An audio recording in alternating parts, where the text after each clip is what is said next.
ಬೆಳಕಿನೆಡೆಗಿನ ಪಯಣ 4ನೇ ಸೋಮವಾರದ ಚಿಂತನೆ. ಉಪವಾಸ ಕಾಲದ ಅರ್ಧ ಹಾದಿಯನ್ನು ನಾವು ಕ್ರಮಿಸಿದ್ದೇವೆ. ಈ 4ನೇ ವಾರವು ನಮ್ಮನ್ನು ಬೆಳಕಿನ ಮಕ್ಕಳಾಗಿ ಜೀವಿಸಲು ಕರೆಯುತ್ತದೆ. ಕತ್ತಲೆಯಿಂದ ಬೆಳಕಿನೆಡೆಗೆ, ಪಾಪದಿಂದ ಪುಣ್ಯದ ಕಡೆಗೆ ನಮ್ಮ ನಡಿಗೆ ಸಾಗಲಿ. ಧ್ಯಾನದ ಅಂಶಗಳು. ಆಧ್ಯಾತ್ಮಿಕ ದೃಷ್ಟಿ. ಜನ್ಮತಃ ಕುರುಡನಿಗೆ ಯೇಸುಸ್ವಾಮಿ ದೃಷ್ಟಿ ನೀಡಿದ ಘಟನೆಯನ್ನು ನೆನಪಿಸಿಕೊಳ್ಳೋಣ. ನಮ್ಮ ಕಣ್ಣುಗಳು ತೆರೆದಿರಬಹುದು, ಆದರೆ ನಮ್ಮ ಆತ್ಮವು ಅಹಂಕಾರ ಅಥವಾ ದ್ವೇಷದ ಕತ್ತಲೆಯಲ್ಲಿ ಇದೆಯೇ?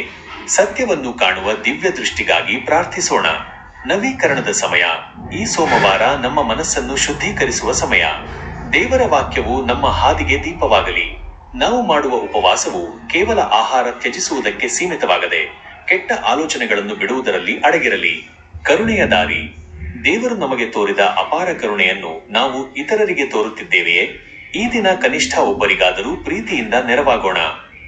ದಿನದ ಪ್ರಾರ್ಥನೆ. ಸರ್ವಶಕ್ತನಾದ ದೇವರೇ, ಈ ಉಪವಾಸ ಕಾಲದ ಪವಿತ್ರ ದಿನಗಳಲ್ಲಿ ನಮ್ಮನ್ನು ನಡೆಸುತ್ತಿದ್ದೀರಾ. ನಮ್ಮ ಹೃದಯದಲ್ಲಿರುವ ಕತ್ತಲೆಯನ್ನು ದೂರ ಮಾಡಿ ನಿನ್ನ ಪ್ರೀತಿಯ ಬೆಳಕನ್ನು ತುಂಬಿಸು.